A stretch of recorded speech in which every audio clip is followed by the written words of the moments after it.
Hi, everybody. Welcome back to Story Reckless. I'm Nathan, and I am the DM here, and I use he/him pronouns. And we are playing an actual play live stream of D&D in the Descent into Avernus campaign. And yeah, things are getting a little crazy with hags. One hag, I guess. But with that, let's do some player intros. I like the idea that we could make it crazy with multiple hags. We need to find and retrieve at least one more. Yeah, you could find one more hag, I'm sure. Yeah, It's I mean, Avernus. Lisbeth used to be here. Was she a hag? Wait, who? Which one? Lisbeth, isn't that what her name was? Who is Lisbeth? I'm trying to remember that. Oh, Lizeth. Excuse Oh, me. Lizeth, right. Yes. Yeah. Well, maybe she was a hag. You actually don't know. Wait, remind me. Oh, is that somebody that the Kenku mentioned? Yeah. That was the previous employer of the Kenku who lived here. Anyway, my name's Claire. I'm playing Kadam, half-elf grave cleric. My name is Olive. I use she and they pronouns, and tonight I'm going to be playing Calliope, Ergenasi, but currently Spined Devil until the 1 hour duration of Disguise Self runs out. Indeed. Yep. Hi, Enyo. I use they, them pronouns. Very, very happy that Claire keeps notes. And I'll be playing Pip, an alchemist dater who maybe things weren't so bad after all with Mad Maggie. I also appreciate that Claire takes notes. I sometimes message them when I can't remember things. I'm like, wait, what exactly did I tell you? I'm happy to provide. You know, if I don't have the time to rewatch an episode. But yeah. Cool. Well, with that, let's do a quick recap and jump into the story once more. So, last time we found ourselves at Fort Knucklebone, this seemingly neutral ground within Avernus where folks from all over Avernus seem to congregate to gather supplies and trade and exchange, maybe make deals, being run by the night hag, Mad Maggie. Kadam went off to try and speak with this human woman that they saw leaving the arcade, a small kind of farmer's market-esque area of hellish farmer's market. No, a small shopping area with various stalls, and as this human woman left, this human necromancer, Kadam, went to go speak with them. Meanwhile, Pip and Calliope perused the arcade. Pip went off to the well, a place to gather food and drink, almost a bar, a tavern, if you will. Met the barkeep and had their special, a shot of distilled River Styx water, and it, needless to say, knocked Pip on her ass as she experienced some strange visions and accidentally punched a bearded devil sitting next to her, and was For zero damage, and was promptly punched back onto her ass and had something stolen which she was unaware of. But in that moment, as the scuffle was coming to an end, Calliope came storming in as a little spine devil and broke up the fight. Spotted the other spine devil in the room taking something from Pip, but took Pip out of there, and you all went to go and meet with Mad Maggie and have a talk. Talking with Mad Maggie, you discover that she is offering to potentially tap into Lulu's memories to uncover more of the story. In exchange, she, if you would let her do this, she offered potentially 1 or 2 of these infernal war machines that you've seen around Fort Knucklebone. But you hadn't quite worked out the specifics of what the deal would be. Perhaps more could be given in exchange. she said she would be happy to start setting up the ritual while you think it over. And when you return in some time, didn't actually specify the amount of time, but if you return, maybe you could work out some kind of deal where she could peer inside. As you left Mad Maggie's, the last thing we kind of left off with was as you were leaving, being escorted out by the fiendish flesh golem, Mickey the Brute, or Mickey, I think, has just been referred to by Mad Maggie.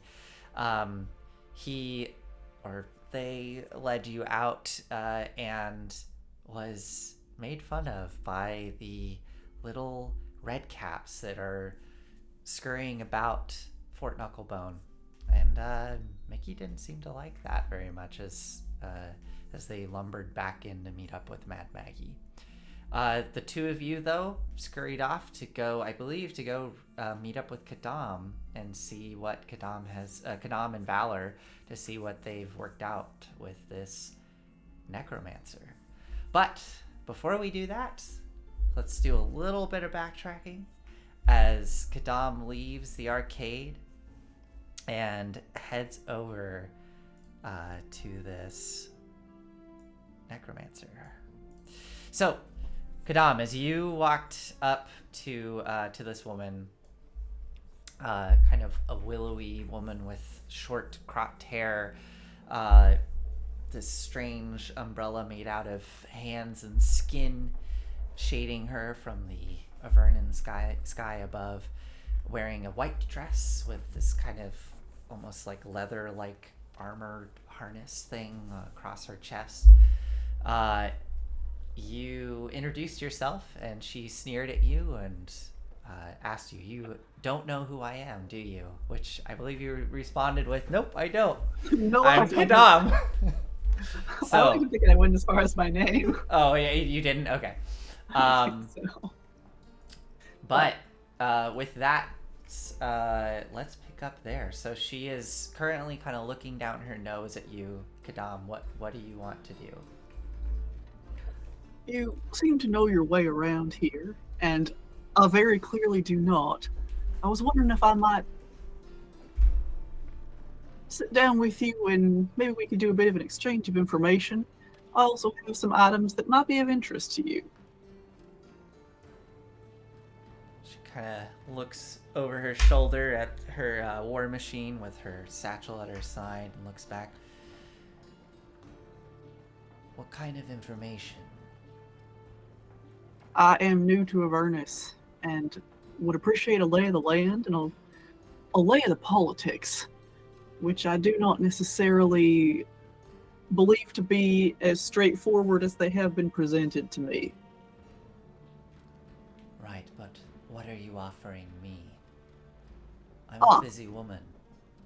I will pull out from my bag of holding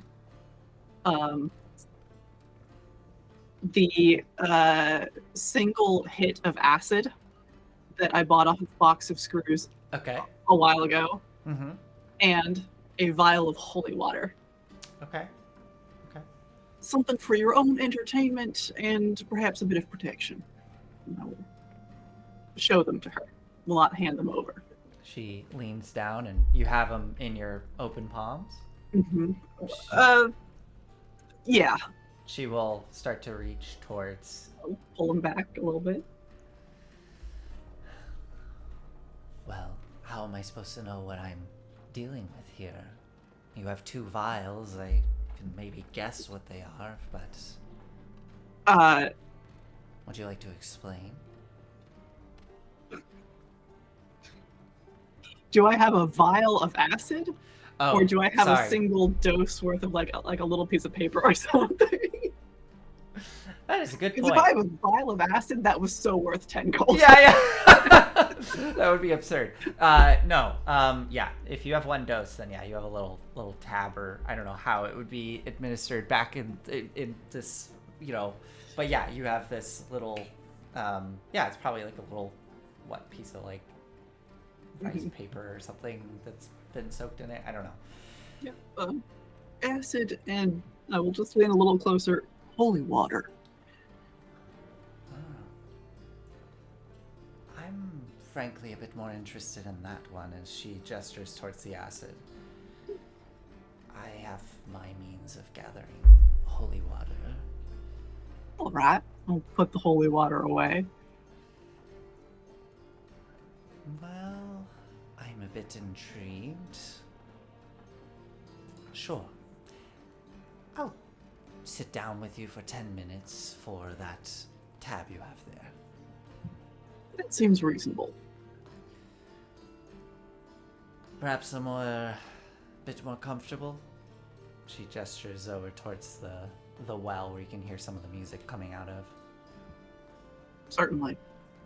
She just starts to beeline towards the entrance. I will follow her. All right. Are any of your creatures coming as well?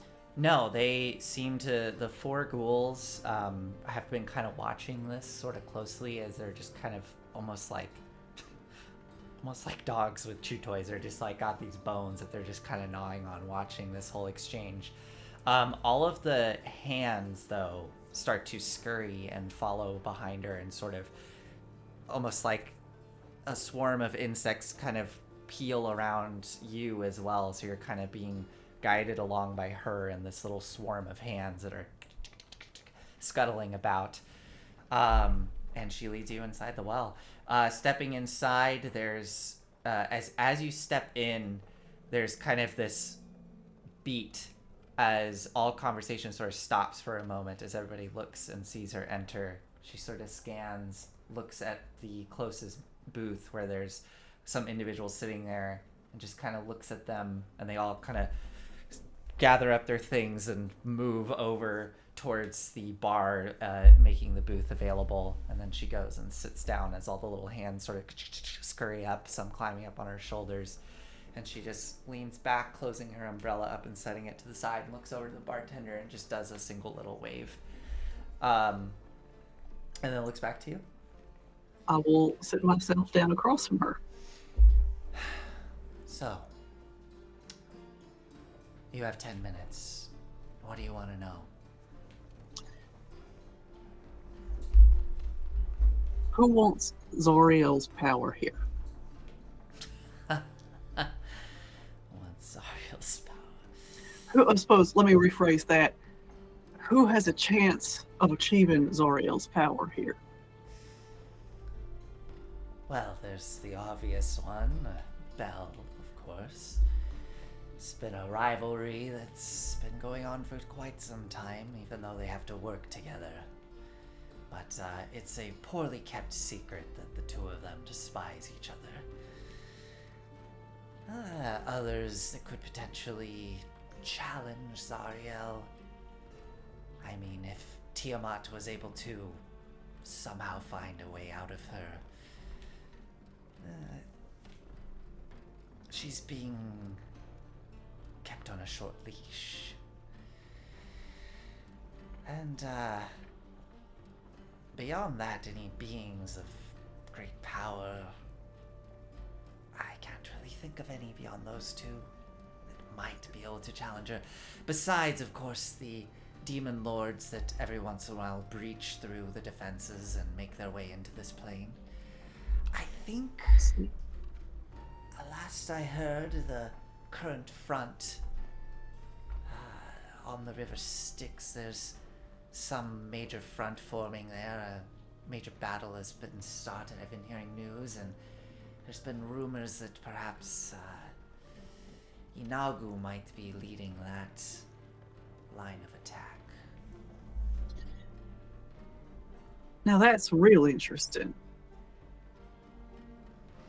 All right, thank you. Every once in a while, one of the demonic lords managed to break through, leading a horde of demons into the plane of Avernus. I see. Creates quite a mess, but, after everything's said and done, there's quite a bit to be had and gathered. I imagine so in your line of work. Oh, yes. Tell Has me, anyone- you haven't been here long. Have you ever seen, essentially, a lake of demon ichor? Have you ever experienced a thing like that? I have not. but I still have a few questions if we only have 10 minutes. Have you heard anything about Gargouth in the last few years? Let me have her do a quick roll. At this point, the bartender Natasha, the tiefling woman, comes over and slides a shot glass over to her that she catches, and she slides over a bunch of gold towards her, and then just kind of sits there and sniffs it delicately. Gargouth, let me see. I'll do a quick roll for her. Gargouth, that's a name. Rings a bell. Powerful pit fiend that was here on this plane quite some time ago.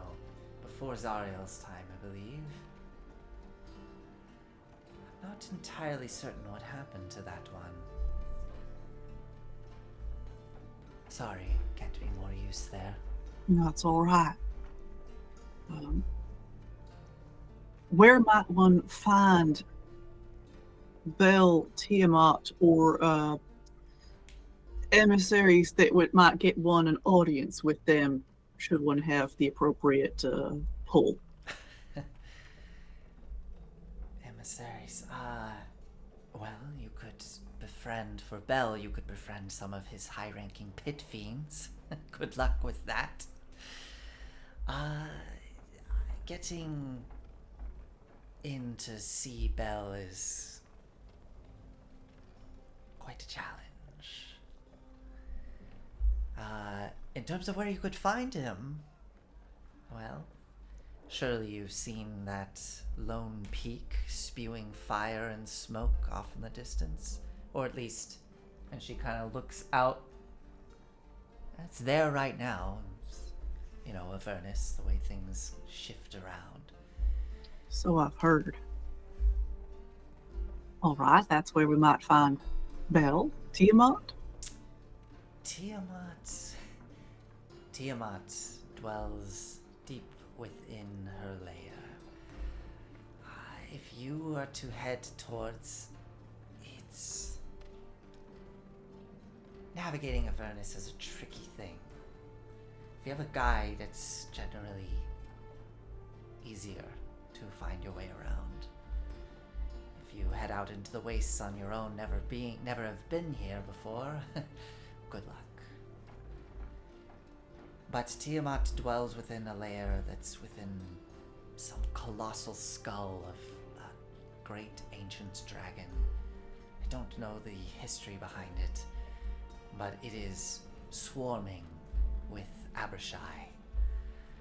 They are draconic devils.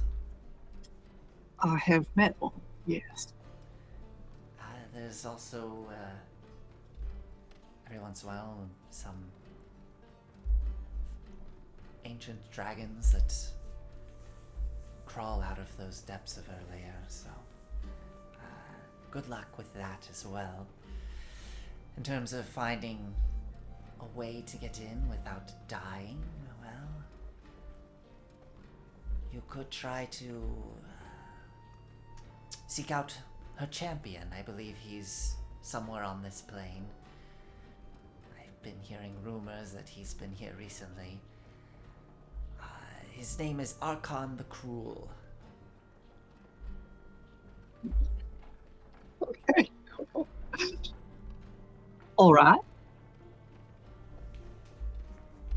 You don't happen to have a withered right hand, do you? Are you is Kadam No. Archon has a tower within the plains of Avernus. Again, finding it without a guide is going to be a bit challenging, but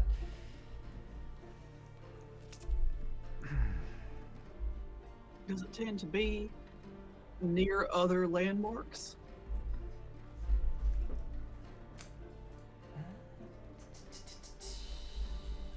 good question.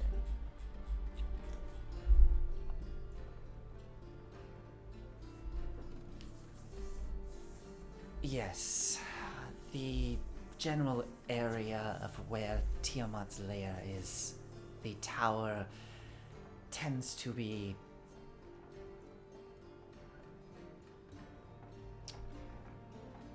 how to describe without cardinal directions. The tower is near the Who has colossal map? skull. Pip has the map. Okay, never mind. Uh, The tower's near the skull. All right. Yes, it's on a large rocky outcropping and near the river Styx. All right. I really want to work out for myself at some point, like, some kind of logic to how people navigate this place. Mhm. I just haven't quite figured that out yet. We'll get there. Is there anything that you wish that you would have known the first time you visited Avernus? I wish I'd known. I'm aware of the shift in geography. I'm aware of the absence of days and nights, the passage or the differences between the passage of time here and on the material plane.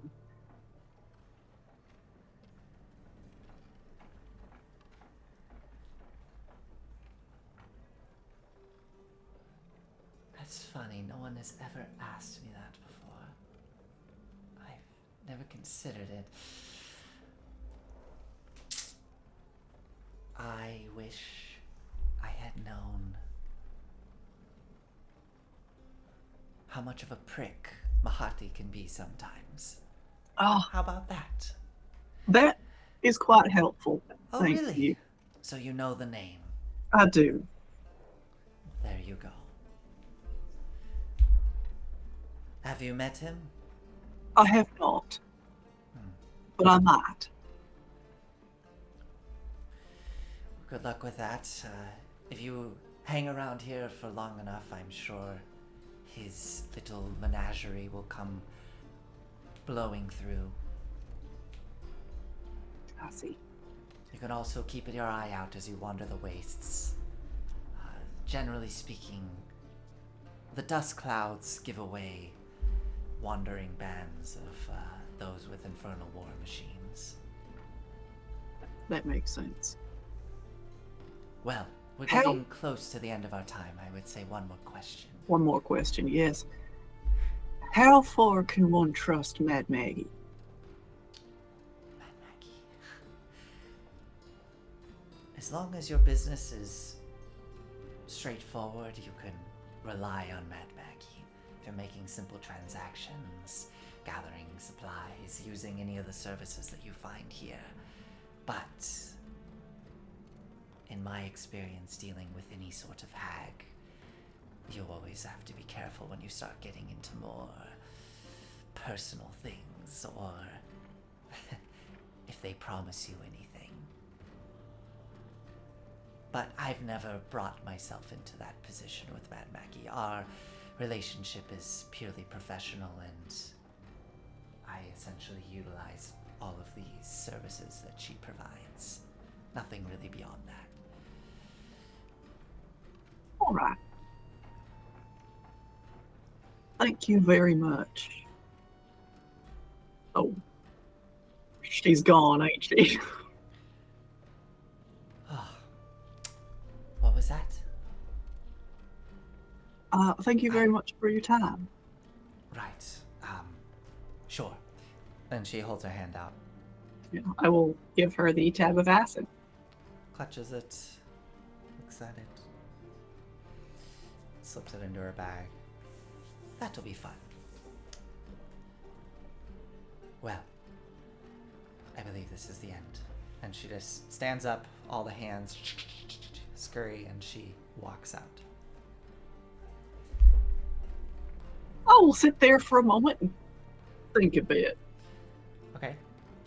As you sit there and she disappears out the door after about a minute, you hear kind of the heavy clanking of boots, and you see the crowd, that the little group that was sitting at this booth have now all come over to the booth with their like various flagons and mugs in hand, kind of looking sternly down at you.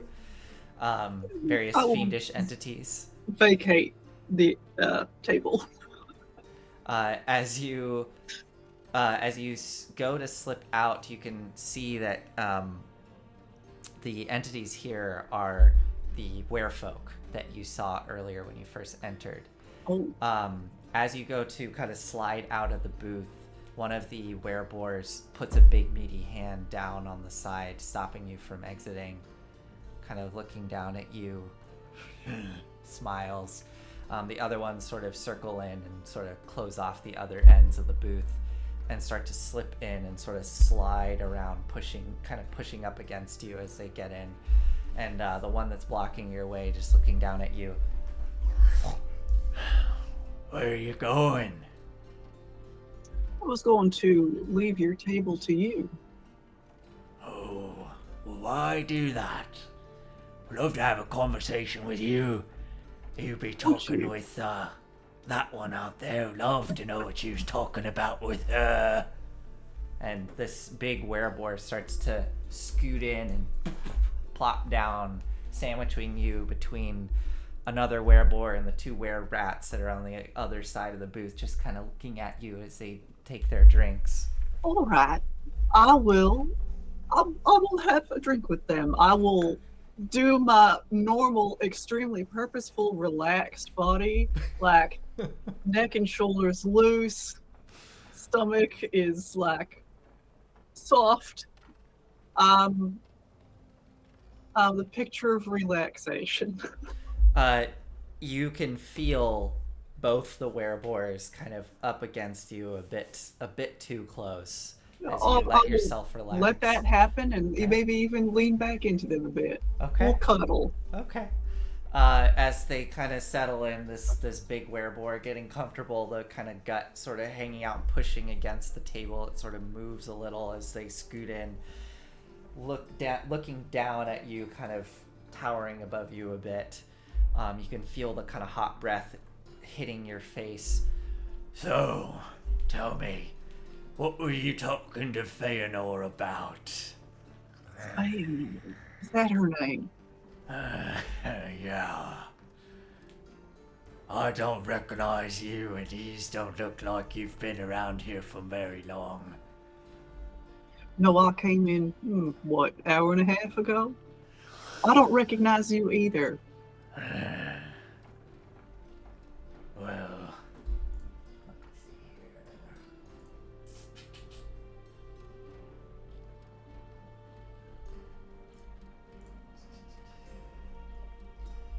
I'm Lyra, by the way. Lyra, pleasure to meet you. My name is Ragadraga.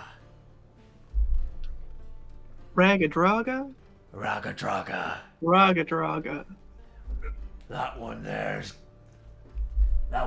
Jibs. That's Oziwog. Points to the two werebores. And them two is Chopper. And Yiga. And points to the two were-rats across the way. Nice to make all your acquaintance. Nice to meet ya. One of the were-rats hisses across from the table. So, where you from? You don't Seriously. smell like you're from here. No. Material plane. Well, sure, but where?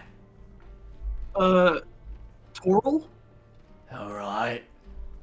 Whereabouts? Sword Coast? Roughly. You've heard of it. Oh yeah. You got a bit of a stink on you. Some of that. I smell some water on you. One of the coastal cities then. Not exactly, but water, sure, yeah. Well, what brings you to Avernus then in Fort Knucklebone? I point up in the direction of Elturel. Kind of ended up here by accident. Wasn't exactly part of my plan, but I'm trying to roll with it. I see you've dropped down with all them lot, okay. Oh, it's quite a shame, but good fresh pickings for us. You know, the stragglers that come dropping down.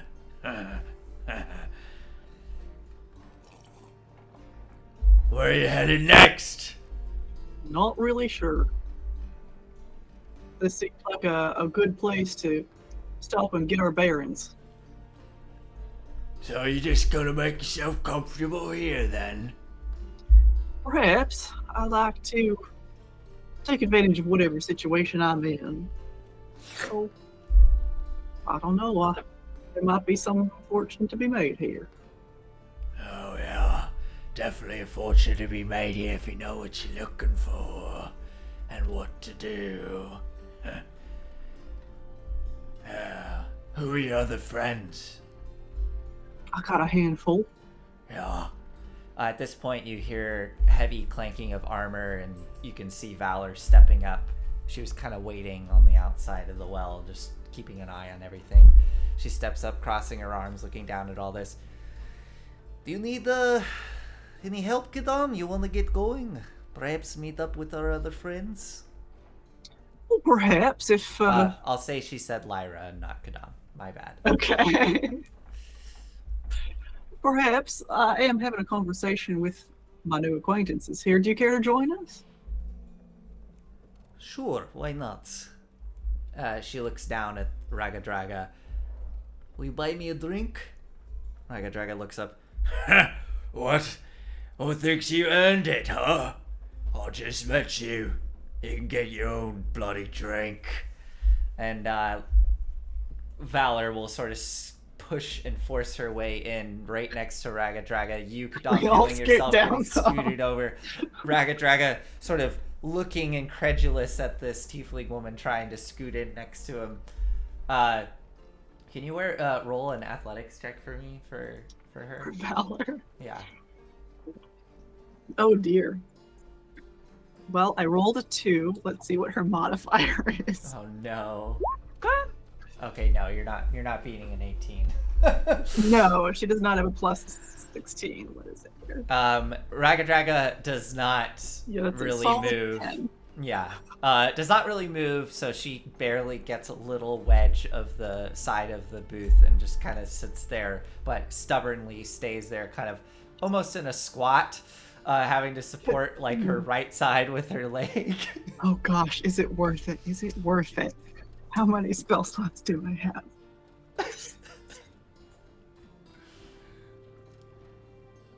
I'm gonna cast Sending Disperse. You're gonna cast Sending? Okay. Alright, what do you say?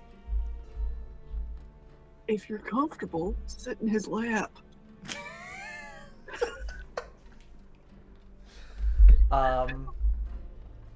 You see her like a big smile like cut across her face, and she looks over at Ragadraga, who's just staring back at her big like warthog like face, and she just goes, all right, you're not going to make room, let's get comfortable. And she just kind of picks herself up and just plops right down in his lap and goes, Hey! What did you... well, you don't want to move, so let's just be friends then. You know, we can be comfortable this way. Just fine. Just pushes her off as he kind of scoots in and makes room for her to sit down. You got some balls on you. You know who I am. Not really, no, but that's fine. Let's get to know each other. So is this one of your friends then? Yeah, and I must say that I was a little more impressed with Feanor's manners than I am with yours. Yeah, You're not gonna buy her a drink. You ain't gonna move over unless she actually sits on you. I thought we were supposed to be friends. I just wanted to get to know you, see if we could be friends. I just met this one. She hasn't proved anything to me. Would you buy me a drink? Maybe. Let's talk a bit more. You got any special skills up your sleeves? I push my sleeves up and reveal a multitude of bracelets. A few. Those look nice. Very nice. Just kind of looking around at the others who all sort of eye you up and down. Kind of leans back. Well, our drinks are getting low. And I just wanted to get familiar with some new faces around here. What about you there? You got any nice skills or anything up your sleeves? Yeah, I can do magic tricks at parties. I can make things disappear with this. And she gestures to her glaive. One quick strike and boom. Wouldn't even know it was there. And it's gone. Alright, fine. Well, I think this has been a bit fun, but not sure there's much more to do here. I'll buy you one round of drinks each. You're welcome to sit with us as long as you like. Tell us a bit more about where you're from. That's mighty kind of you. He gestures over, buys. You can't help but notice the cheapest things on the menu for both of you. That's fine. The drinks are slid over to both of you, and they talk and ask questions about your life and where you're from and so on and so forth. You're welcome to stay as long as you want. Do I see anything added to the drinks by anyone? Make a perception roll. 16. No, there's nothing that gets added. In fact, Natasha slides the drinks directly into your hand and into Valor's hand before leaving the table. And yeah, nothing gets added. All right. I will have a drink and then make my exit with Valor. It's the drink is very bitter alcoholic ale that really the flavor is pretty unpleasant and just kind of sits at the back of your throat and just takes a while before it leaves. It's just kind of lingering there. As you finish up and go to exit, Ragadraga scoots out, waiting for Valor. Valor does kind of sit there and sort of ruminate and waiting for him, and eventually slides out. And as he lets you out, he kind of leans on the booth watching you go and just goes, It is nice to meet you, Lyra. And, what was Valor's code name again? Nettle. Nettle. and Nettle. Be seeing you around. Good to meet you too, Ragadraga, and Gibbs, and Uzi Walk, and Chopper, and Yiga. And they all kind of awkwardly wave, and Ragadraga slides back down and watches you exit the well. We'll say at this point, as you are exiting, you can kind of see coming around the corner your companions, Pip and Calliope and Lulu, fluttering next to them as they come around the corner towards the well. Pip, Calliope, what are y'all doing as you're heading back in this direction? I actually couldn't remember what your plan. I think your plan was to meet up with Kadam, but as you come around the corner, you can see Kadam and Valor exiting the well. Down. There you are. Legend, nice to see you. I have it written big in my notes. Remember this. Oh my god. That's an Olive problem. Yeah, no, I was just about to say that we were looking for you. But you... Good news. Yes. Mad Maggie can do the sort of ritual you were talking about, pulling out memories. Oh, She knows how. all right. And she's excited to do so and will pay us to do it. So she can do it. Sounds great. It's kind of a win-win. I'll look at Lulu. It's up to Lulu, of course. Of course. I mean, I do want to know if I can access those memories. That would be great. I don't know. I am curious though to hear what you were thinking of doing. Yeah. You all went talk to Mad Maggie without me? Yeah, we kind of just stumbled in there. Figured we'd get to know the place. Oh, Is that cool? Sorry, Kadam.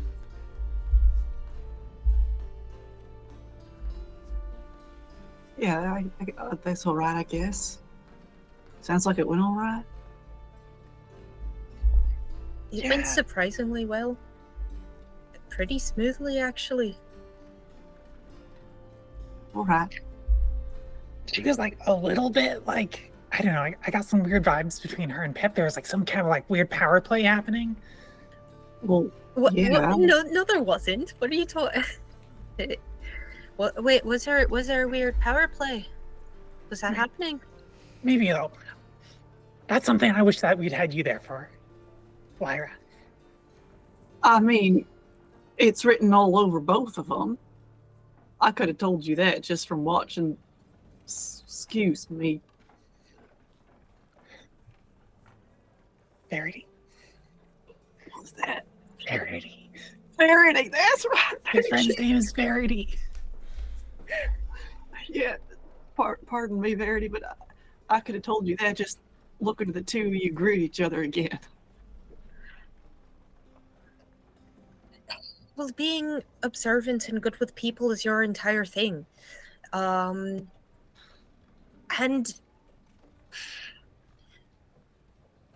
we were afraid that there might.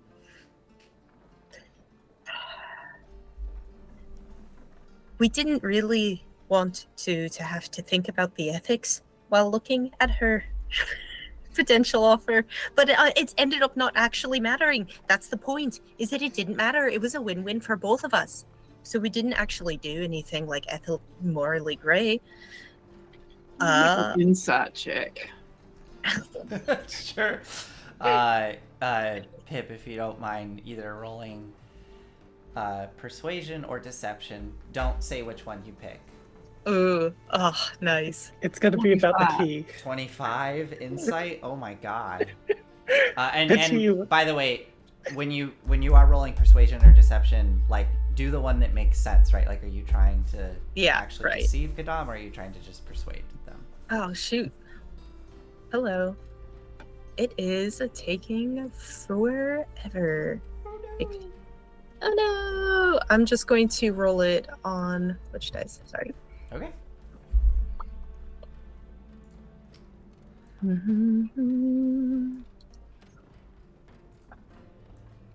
Oh my god. What'd you get?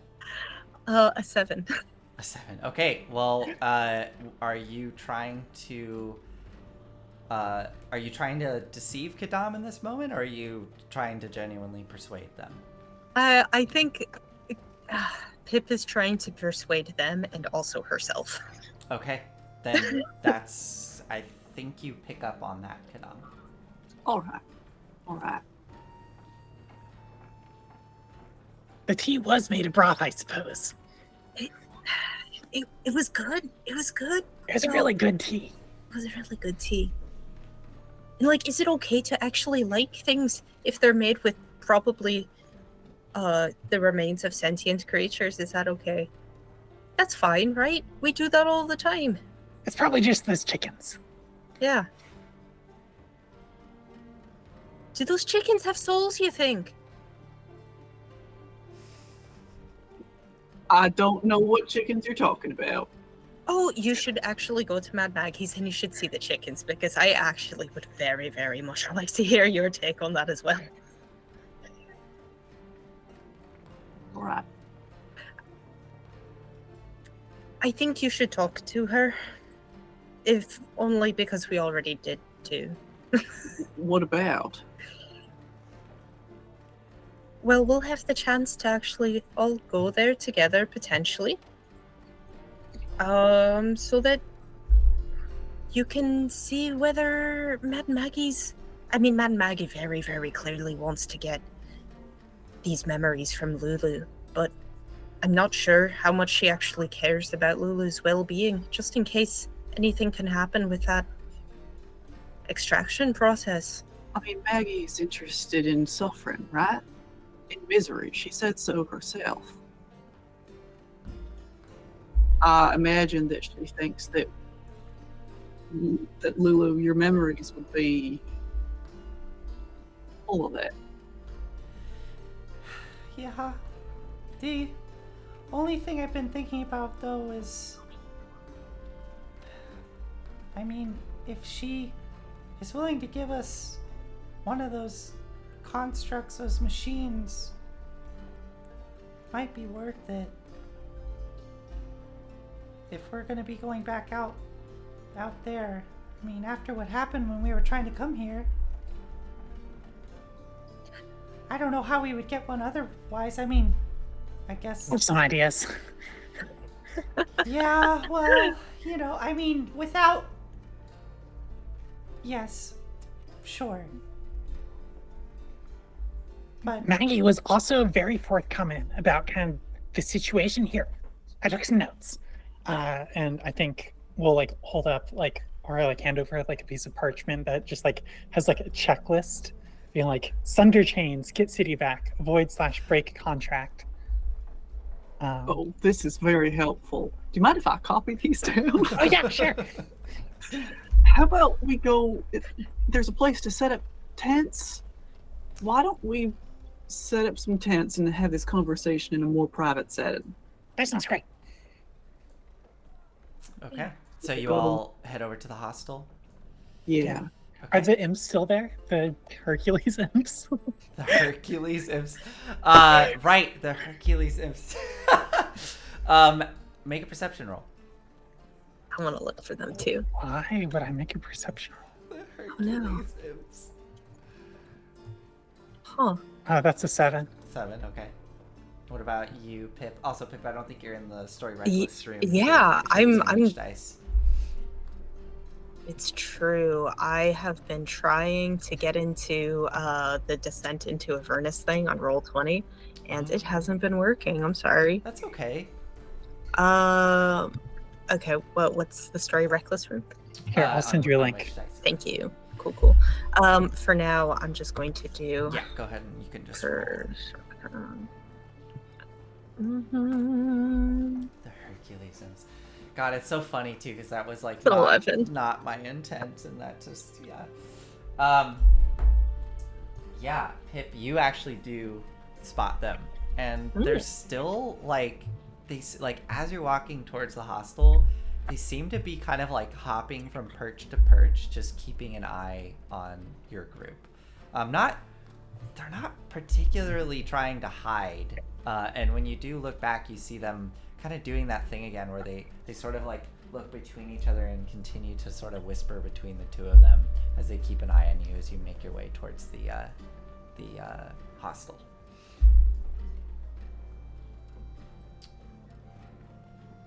But you continue working your way towards that archway and head inside, and you can see the various shelters that have been set up by some of the denizens within here.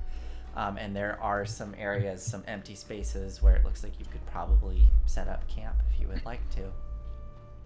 Yeah, I'll pull out our tents, and as I'm doing so, have the thought that we will absolutely be made fun of for these, but I do not care. And we will set up our lovingly decorated and commemorated tents that we put together in Candlekeep. Do you want to describe what they look like as you unfold them and set them up within this space? They're two-person tents, relatively plain in construction, clearly, but they have been decorated with inks and paints by many different people, all with like well wishes for our travels in Avernus and prayers for our safety to various deities, little sketches of like cheerful happy things.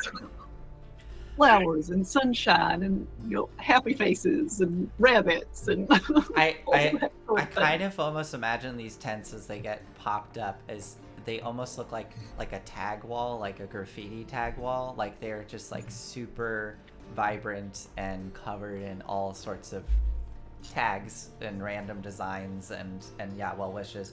So they are these kind of bright pops of color that suddenly appear within this space of primarily like browns and reds and rust. And like you see these two small vibrant little tents as they get erected and set up, and to the left there's what looks to be like a rusted metal shelter that kind of has like segmented pieces that go up, and hunched within there is what looks to be like a bearded devil just kind of looking over at you with their gear off to the side. And then off to the right there looks to be another tent that's just made out of like stretched skin, just pulled over like bone shards that have been used as poles. And like huddled within there look to be a collection of imps just like watching you as you do all this, and then kind of go back to talking amongst themselves. But you have the tent set up, and you can head inside and discuss what you would like. I think Pip isn't helping set the tent up too much because she's kind of just a little bit like, need to get some street cred like right away before this actually goes all the way up. And so is like talking to the Hercules devils, just being like, yeah, what's your name? The two anything fun to imps do, that have been watching you? Yeah, Okay, yeah, just like so you casual approach them? chat Sure. with them. Okay, Yeah. so you go to approach them, and they're currently like perched on the archway that leads into here. And as you approach, they kind of straighten up, and what do you say to them as you approach these two, like one squished imp, one elongated one? I think Pip just has like a cigar she got from that smoking lounge ages ago, and it's just like, you got light? Oh, hey, that looks great. Yeah, come here. And as you approach the kind of like shorter, squat one, imps can't make fire, can they? At will? I don't think they can. But as you approach, pulling out like a little, like they both have kind of little like, utility belts and things on, and that one imp like pulls out what looks to be this sort of little flint and steel striker, but it kind of has like a handle that looks like a spinal column, and then kind of a skull that's holding the piece of flint in place, and just sort of immediately lights up the cigar for you and puts it away and goes, You gotta give me some of that too, right? Of course.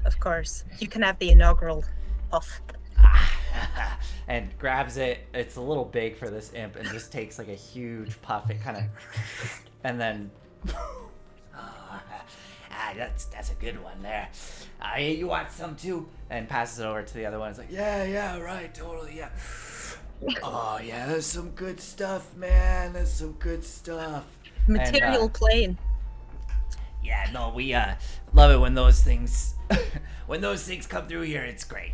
It's the only thing that actually seems better in Avernus, because the ash is already there, but you're expecting it. It makes sense now. Oh yeah, I mean, it's like one of the great pleasures that we get down here is getting that, because yeah, that ash is just everywhere. It's great. Hey, Pins and Needle and I have been talking here. We're a bit. Pins and Needle, the Oh no, tall, sorry. skinny one, Hey, or what? no. Right. Let me introduce myself properly.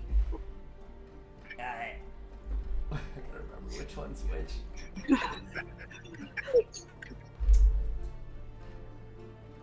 Yeah, all right. My name is Needles, and this here. Hey, yeah, my name is Pins. Nice to meet you. And we've been talking, and we're kind of worried about your friend. And gestures over towards the group. The little gold one. We've been watching, and the little creatures you see running around. they've been keeping an eye on that one. I think they're planning something. They're up to something. I think The red caps, you mean? Yeah, the red caps, yeah. There's one in particular I think is up to no good and is trying to target your friend there. Yeah, man, that one is bad news. I would be careful. I would keep a close eye on your friend there. Well- this little red cap in particular, I could give you a description of what the name is, because I think that they might want to, your friend, they kind of get off on that kind of stuff. Well, tell me the name of this red cap. Or give me a description. Yeah, so...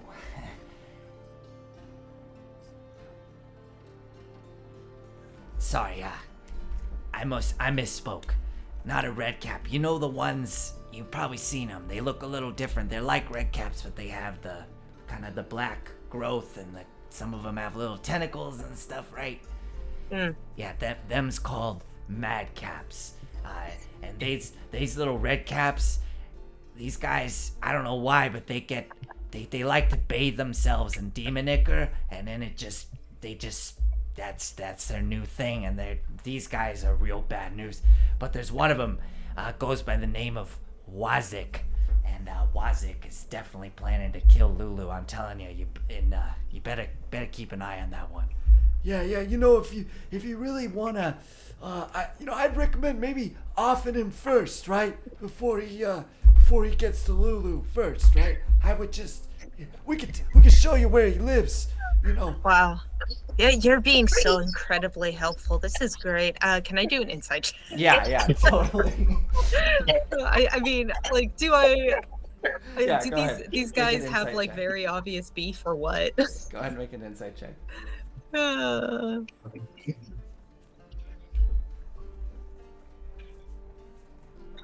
That's an 18. Oh yeah, no, these guys are super lying about their story with this madcap trying to kill Lulu. They seem to be trying to spin this story as they're talking, but they do seem to be very focused on this one madcap named Wazik. As the lankier one's like, Yeah, it's Wazik's real bad madcap and kills Still sound like bad news. all the time. Yeah, definitely gonna go for that little elephant you got there. I'd watch out. Well, Yeah. what other things has he done lately? Like push someone down once. That was Yeah, like push someone down once. Oh, right. that's No, but like really, down really a terrible offense. into a bunch of pointy stuff, and they almost Oh. died. So I- they're bad. I mean, no, one time I saw Wazik crawl over to someone and rip the ear off with his teeth of this person, just right off the head. Yeah, right off the head. The ear was gone, and then the eyeball too. Yeah, then they couldn't see or hear. Well, they could see and hear out of one. That they became one eye, one ear, Jack. I get the idea. All right. He sounds. We're just saying you should probably kill him first before he tries to kill your friend. Yeah, definitely kill him. You should definitely kill him. When I definitely kill him, I'll give you a Medal of Honor for the service that you've done. All right, perfect. So let's show you where he lives then, right? And then we can tell you the best time to kill him. Does that sound good? Here, your friends are good, right? Just come with us. We'll show you. Come on. I look over at Kidab and the others, just like making friends. See? You about ready for our chat? Look, I'm busy right now. Write me down a little map showing him, and just give me all of the details, okay? I'll look into it. We gotta write something down. Come on. Just look. Go Well, talk. whatever. You're watching us all the time Yeah. anyway. Just hang outside. Yeah, I'll talk to you hey, later. Tell you what, let us have that cigar. Because we have to wait here. Yeah. Yeah. Yeah, you're making us sit around and wait. You could Pip just come takes with the us now. cigar and takes like a huge puff and then just come blows on. it in their faces. And then sticks the cigar into Needle's mouth. Alright. Now. Alright, we'll wait here. You come behind us, and then we can show you where to go get them and kill them. Alright. It's good talking to you, man. Have a good one. Hey, Needle, give me some of that. Come on, man. As you go over to meet up with your friends. I have a lot of fun.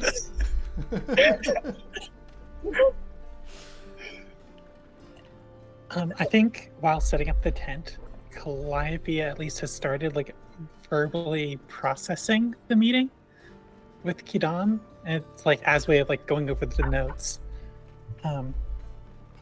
Just things like, yeah, so she said that like the sword could like maybe redeem Zariel, or like there's a small piece of her in it, or it could just like slay her and like chaos, and like, you know, if she dies, all the contracts get voided. So that's one way out of step 3 there, the avoiding the contract. Maggie didn't seem to understand like what the black orb was. That was like a big question mark. So like there could be something there that we could use, or like another angle to this that Mad Maggie hasn't considered. It's odd. Like, how could Zariel have had the power to like make the dang thing in the first place? There must be like something about her like tied up in it. I don't know. Yeah, and so also the sword. We know where the sword is. I mean, You know where it is. I mean, we know the place. We don't know where the place is. If that makes sense. Yes. Yeah. Have Yeah, something it's right there. I'm just like pointing like, because I don't want to like say it out loud, I guess here. Yeah. But yeah, it says like the Bleeding Citadel, Mhm. big scab in Avernus. I think at this point, Pip, you've shown up and Ravengard mentioned that. Oh yeah, Yeah. Yeah, When so- he was describing his vision. she said the best way to find it would probably be to ask a rival of Zariel, but I don't know how to get in touch with any of them. Well, I may have a bit of information in that direction. Oh, fantastic!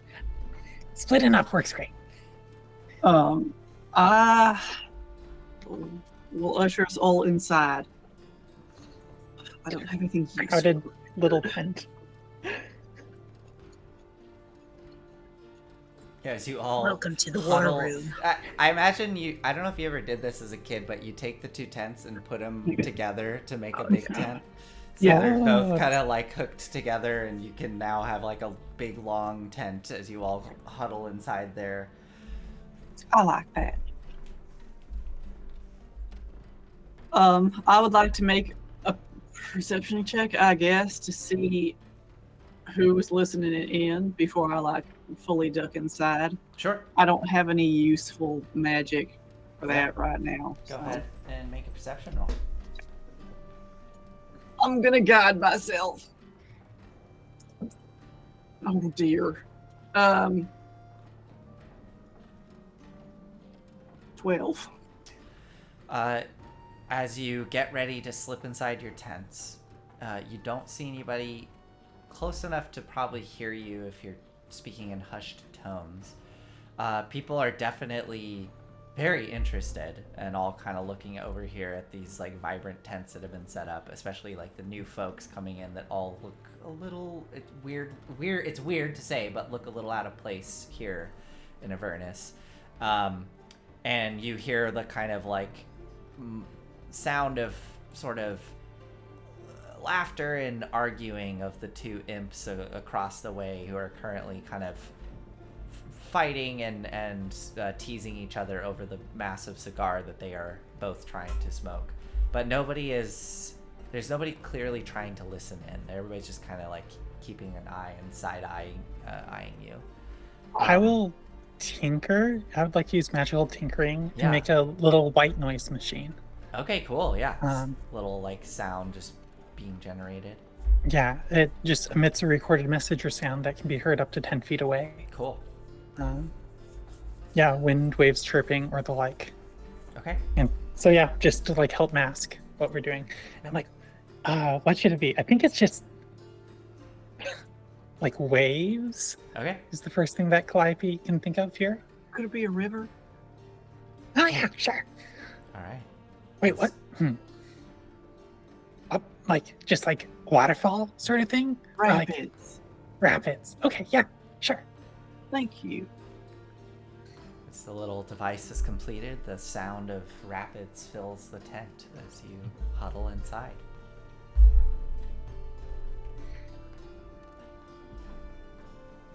So, our primary objective is still to get Elturel back to the surface, right?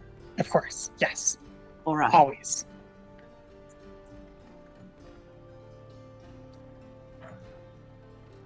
Well, and now we have a possible game map for it. We know what we need to actually do to get it back. Yeah. This is the closest we've ever gotten. Yes.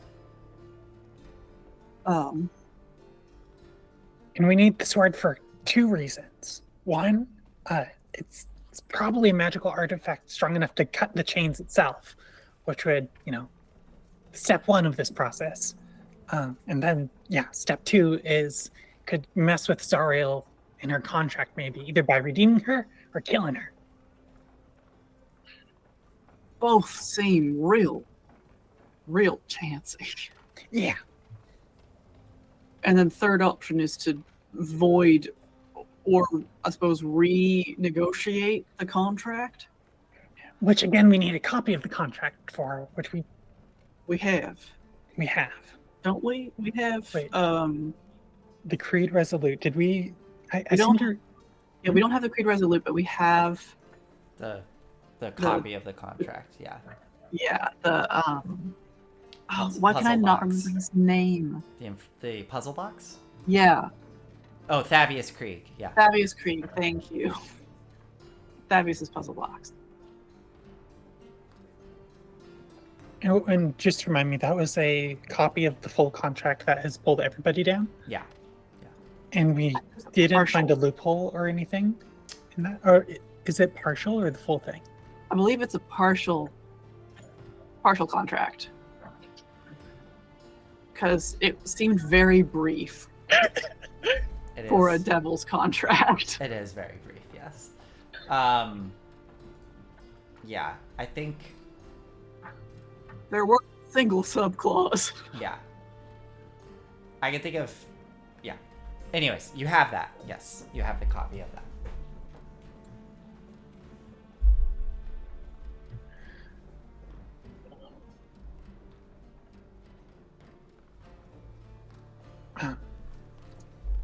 If we did succeed in redeeming an Archduke of Hell or killing her, that would create a power vacuum in here.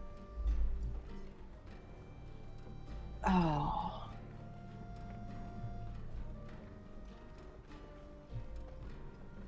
We might end up making a bigger mess than we started with. Hmm. That's, under the assumption that we would be able to succeed in any way. Yeah, it seems pretty chancy. Honestly, when I'm dealing with like things more powerful than myself, I feel like a lot of the time it's better to get something equally as powerful to fight the first thing. So I like this idea of like finding some sort of rival, because I think she said that Tiamat probably ain't too happy if Zariel got more powerful. Yeah, I have been told that Tiamat has been kept on a short leash. Maybe And we that could start there's, loosen that leash up a little bit.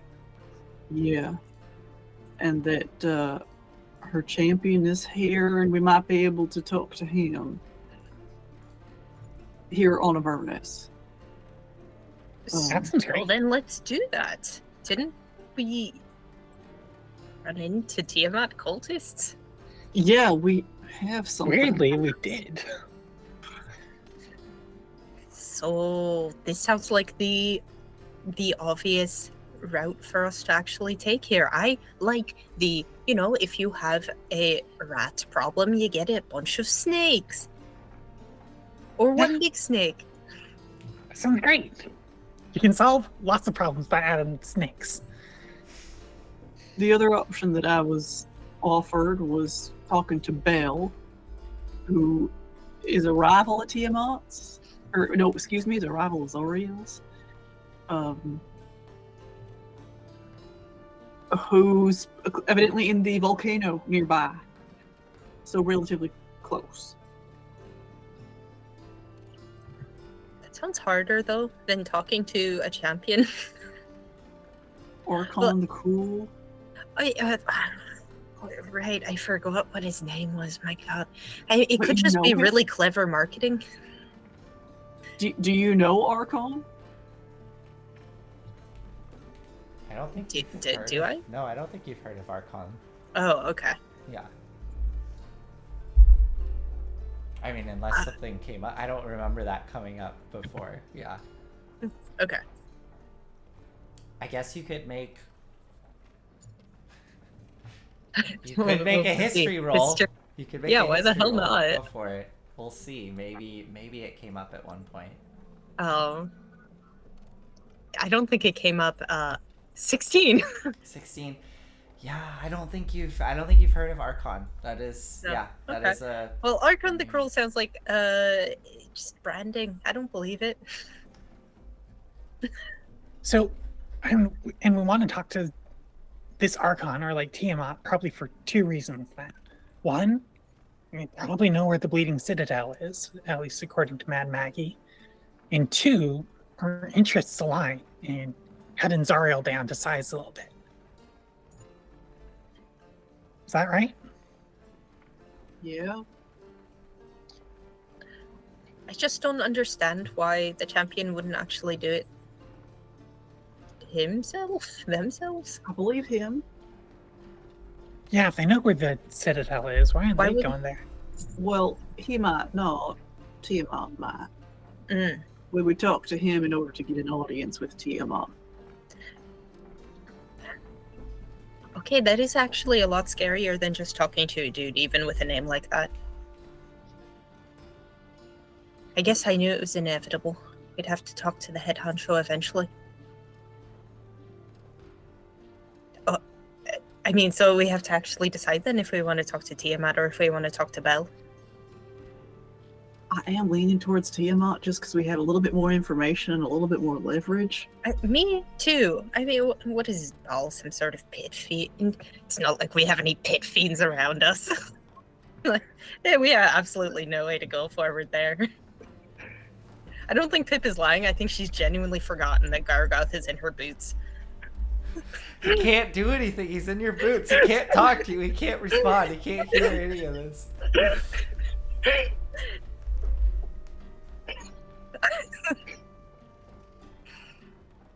Should we consult him? Wait, yeah, Pip, we do have a Pit Fiend. Why did you say that? What do you mean? Like, The shield guy. oh my! I'm gonna All reach right. into Pip's boot and feel around for Gargoth. I mean, yeah, if you think Well, about the buy me a shield, drink first. you feel it. You're fine. You have it in your hand. Yeah, I'll pull him out. Okay.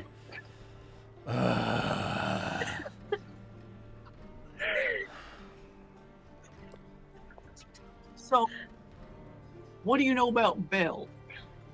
Belle. Belle was the Archduke of Avernus before Zariel came and took his place. What else? So, Asmodeus must not be pleased with Belle. I don't know. Look, are you going to help me? Are we going to work together? Or are you just gonna sit here and ask me questions and pull me out at random times and keep me in some stinky boots? It's not stinky.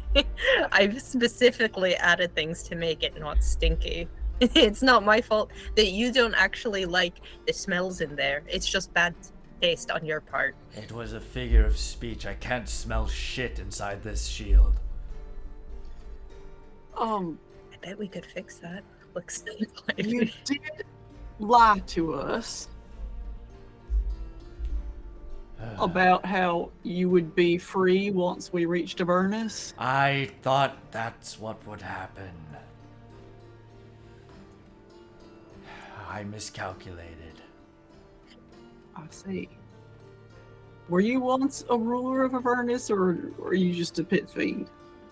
Just a pit fiend? Yes. Just a pit fiend? Look, there seem to be multiple of them and only one ruler of Avernus at any given moment. Do you know how many millions of souls are trapped down here? And the amount of No. pit fiends is few and far between. I was not just a pit fiend. I am Galgauth. I once commanded a great army. I once brought mortals down. I'm gonna put him back in the boot. Wait. What? I'm sorry. All right. Well, thank you for apologizing. Look. I can help guide you. I could be a guide down here. Surely you've come to experience the strange shifting of the geography and how difficult Briefly it is once. to navigate down here. I could be your guide. So you're asking to be upgraded from an encyclopedia to a compass? Just don't put me back in the boots.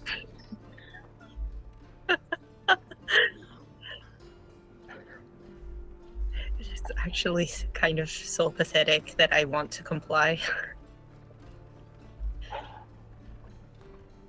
I mean, it's not actually going to hurt anybody if I just keep him in the knapsack. I mean, it's worth doing, maybe. We don't have a guide as such. I don't know that I trust him as far as I can throw him. But Better the devil you know.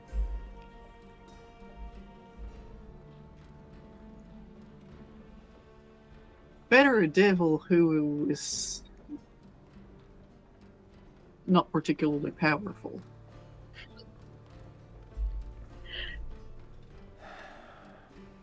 I know, and I pat the shield.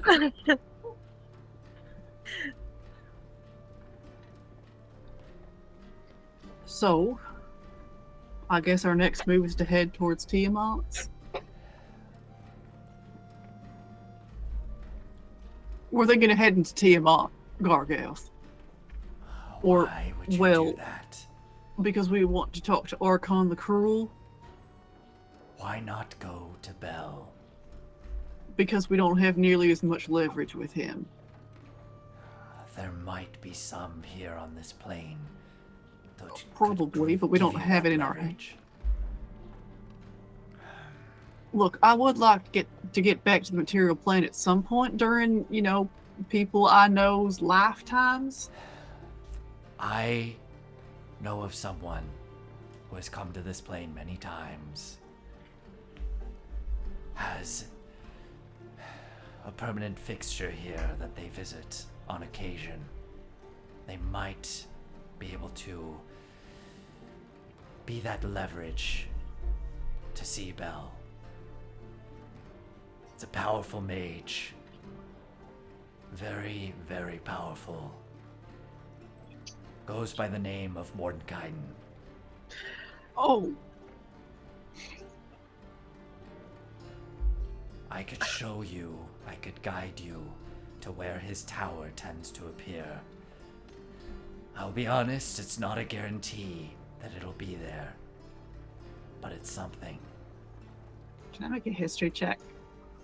Yeah. in Mordenkainen's name? History or Arcana? Oh, I would I think also like to make that there's check if that's cool. Yes, go for it. natural 20 for a 21. Yeah. 14 for a 25. Oh my god. Yeah, both of you have heard of Mordenkainen. Mordenkainen is anyone who remotely brushes against magic and starts to learn about magic has heard this name. Mordenkainen has shaped spells, there are spells that are named after this mage. This is an incredibly powerful archmage that periodically has appeared within within Toril throughout history, which is maybe a little suspicious to you, Kadam, like kind of having your I guess just being a cleric, inherently being a cleric and just being aware of undead and things of that sort, like, is Mordenkainen a lich? It's never been like officially written down anywhere, like in the histories, but it is odd that this figure is so prevalent throughout history and for such a long time. Mm-hmm. All right. And what sort of leverage could he have? Like, I mean, I want to just show up at his door and like knock and be like, "Yo, want help?" Mordenkainen might be able to get you an in with a bell.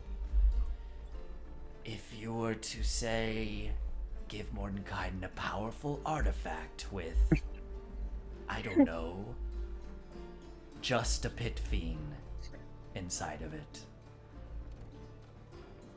So we take you to hang out with your friend, and your friend gets us an in with Bell. Maybe. I know it's not the strongest offer, but it's something.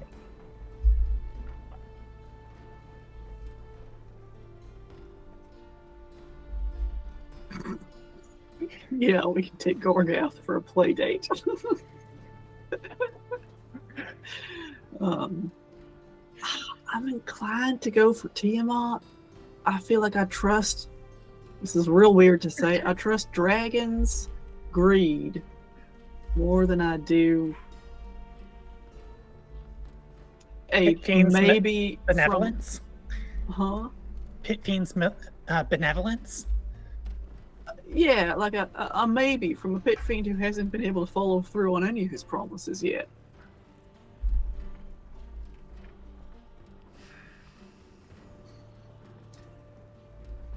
I'm open to being persuaded otherwise.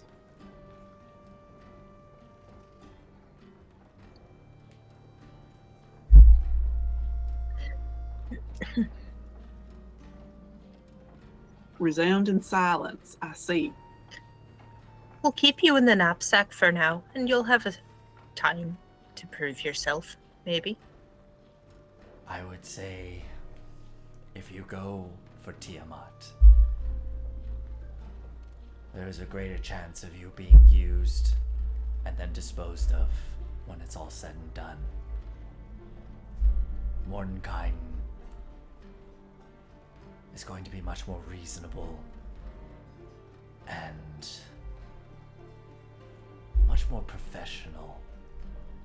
As long as you are making an arrangement with him that's mutually beneficial, he will follow through. There will be no treachery involved. Do I believe that, considering Make an insight check. that one is a devil and one ain't? Another natural 20, 28. Oh my god. That's two 20s in a row. Arco A cannot catch a 28. break. Okay. He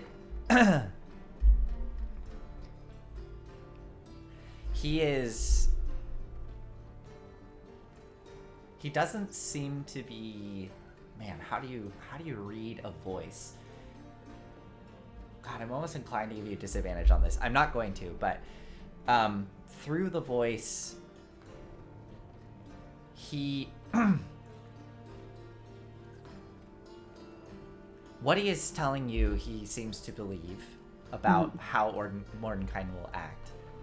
The thing that catches you, though, is that he seems very, very keen on trying to guide you in that direction. For whatever reason. He just seems very keen on trying to have you avoid going towards Tiamat. Okay.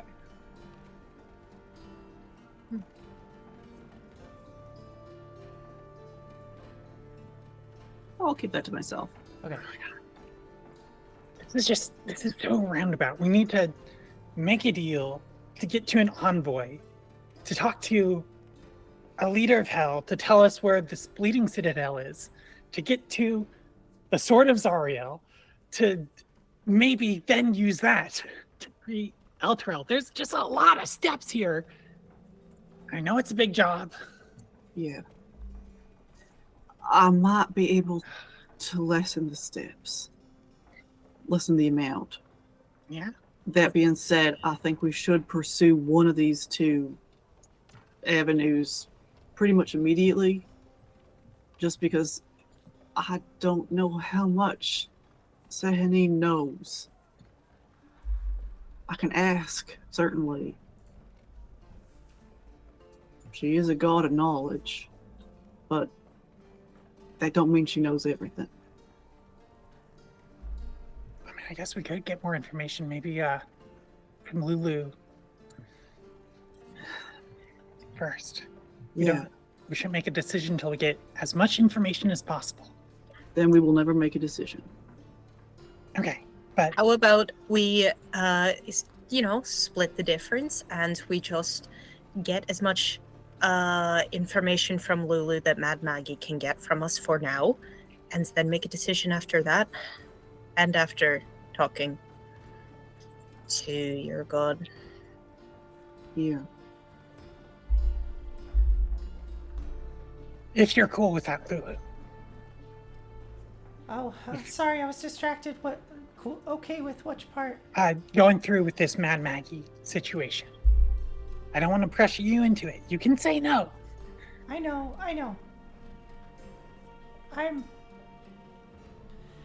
I'm inclined to say yes, so that we can get those vehicles. It's not really about the vehicles. It's really not. It's really not. It's Don't more think about so? the information and like getting a better story of what your trip through here was like. I mean, that could open up a different avenue. Like, I would like to know that, definitely. Lulu, this would be about and for you. Can I say something then if we're gonna talk about that? Yeah.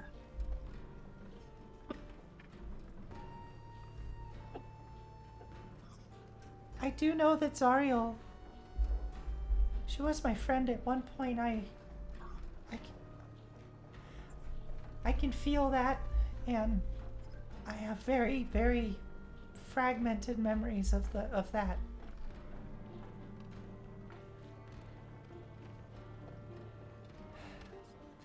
I know the redemption thing seems really unachievable, and I do want to make sure all those people are safe. That's more important.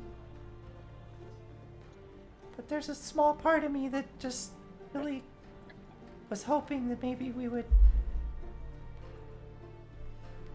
consider that more thoroughly. But I just had to say that. Thank you. But if we do find the sword and we use it for other purposes to get everybody out, that's really good. And maybe when we're done with everything, if you would all be okay with it, maybe I could take the sword and I could go off on my own and maybe try to find a way to get her back. As long as Elturel's back up, that's all I care about. Yeah, okay, yeah. I understand. Let's keep that. My desire is just, it's for one person, so, and you're working to help many.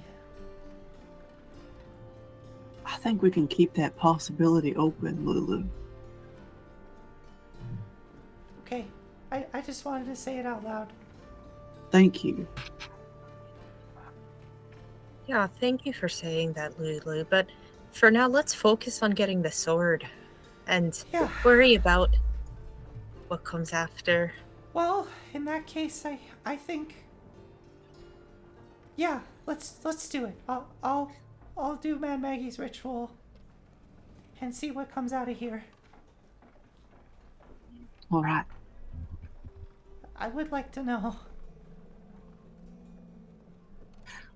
I do want to say, and I look around at all of us, that if we're going to do this together, the five of us, yeah. Oh.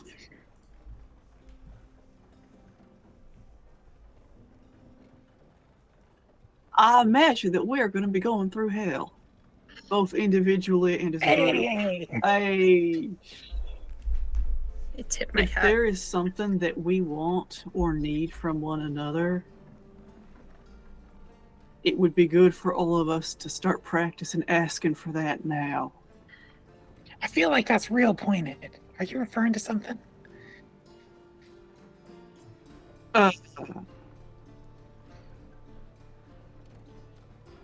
Well, I'm talking about like Lulu specifically, as in that's the present. Thank you, Lulu, for asking for what you want. It's so much easier to give people what they want when they tell you what they want.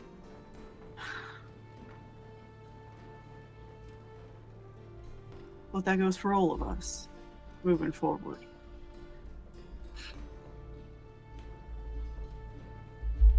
Right, well, y'all know what I want. Yeah. Elturel back. Yep. And the folks safe and sound. Yeah, And I'm with Calliope. I would also like to get my name off this bullshit contract. So I signed so many things that day. It's not my fault. I didn't really fine print on this one. It's just part of the onboarding process. There were so many forms. There was a lot. Even as someone just coming in is a mercenary, just doing some work, you know. And even though I got roped up in all of it, it was a lot of paperwork. That's how they kept the city so orderly. Nobody could do nothing. Well, there was, I don't know if did you ever look up underneath the cracks of the city? There was some stuff going on there. Apparently a whole criminal network large enough to like hide a sizable refugee population. Well, there's always a large criminal network, Calliope. There wasn't on my little island, Lambtown. Everybody knew each other. Oh, It's all word of mouth and stuff. I'm sure. How would I know? Pip, Hmm? what do you want? Well, I was hoping that you would actually just forget about me while listening to these two reminisce. It's appreciated that you care, and I don't know what I want, and that's not necessarily a problem, right? It makes it easier to just do what everybody else wants.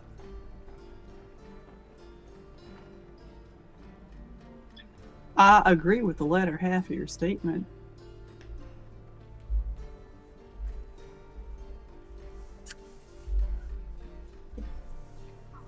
Look, there's a lot of very confusing things that are happening right now. There are a lot of strange emotions.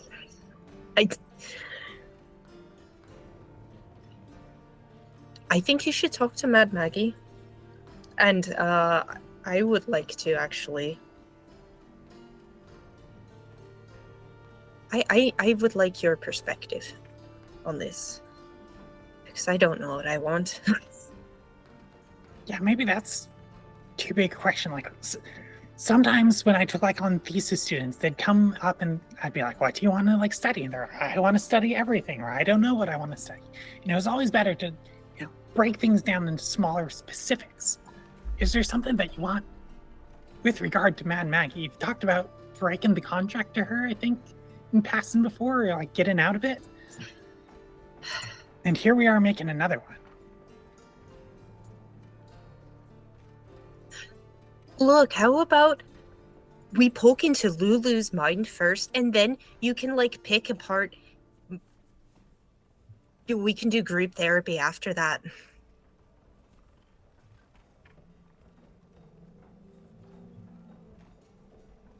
All right. Well, you're being evasive. That's fine. Sean, what do you want? You've been asking folks, but you haven't actually said. Why are you down here?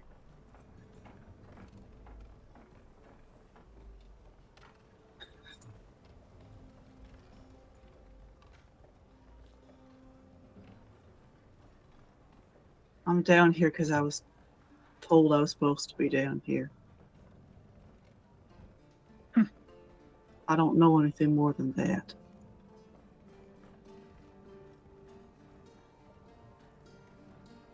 I envy your conviction. See, that's funny you say that, because I heard the same answer from both of y'all. Other people have told me what to do. I'm taking cues from them. Yeah, okay, look, absolutely nobody has told me to go down to Avernus. Kadam has purpose. I just fart into the wind and see which direction it takes me.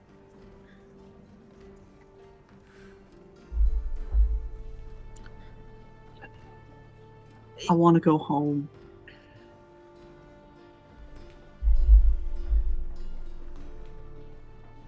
Must be nice to have one. Yeah, it is. Yeah, it is, Pit. And I'm afraid that if I spend too much time down here, I won't have one to go back to. Oh, for fuck's sake, that's something I can get behind.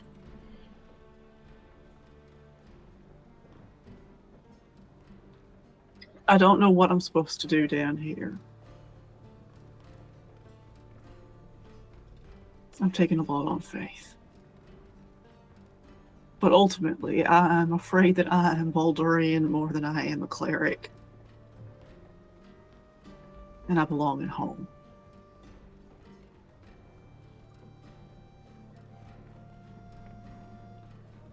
Let's get your homes back, and let's get you back home.